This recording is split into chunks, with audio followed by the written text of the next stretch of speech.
Okay, this is the Legend seated vertical row, and Chelsea's going to demonstrate for us. So first we're going to do the adjustments. So we have a seat adjustment based on your height, and then there's also two spots to place your feet underneath. And so Chelsea's going to pull that up since she's sort of short.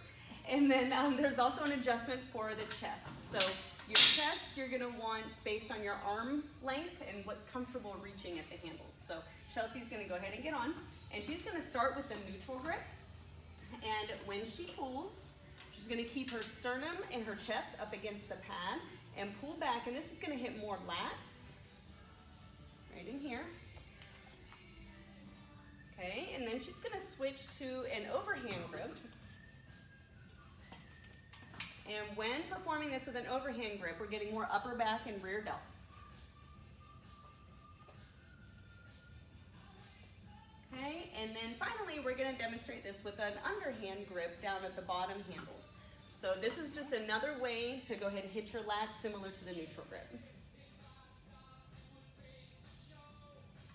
Okay, and that's the Legend vertical row.